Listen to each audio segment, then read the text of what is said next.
If you are wondering if there is a charger or power adapter inside the box of POCO C85, then the answer is yes and no. It actually depends where you live, and it doesn't matter if it's POCO C85 4G or 5G.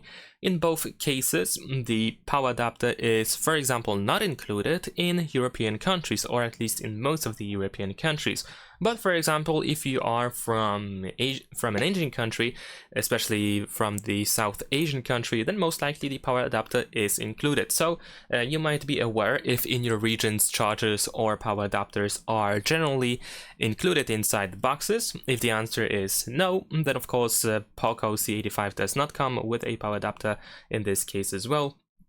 But if in your country usually power adapters are still included, then there's a high chance you will actually find it. You can also take a look at the back of the box in order to find out if you have this graphic information that indicates if the charger is included or not, which can be a pretty good tip. You can also ask the person that is selling the phone to you just to make sure, but generally speaking, this is how it looks like in the case of POCO C85. Thanks for watching, leave a like and subscribe.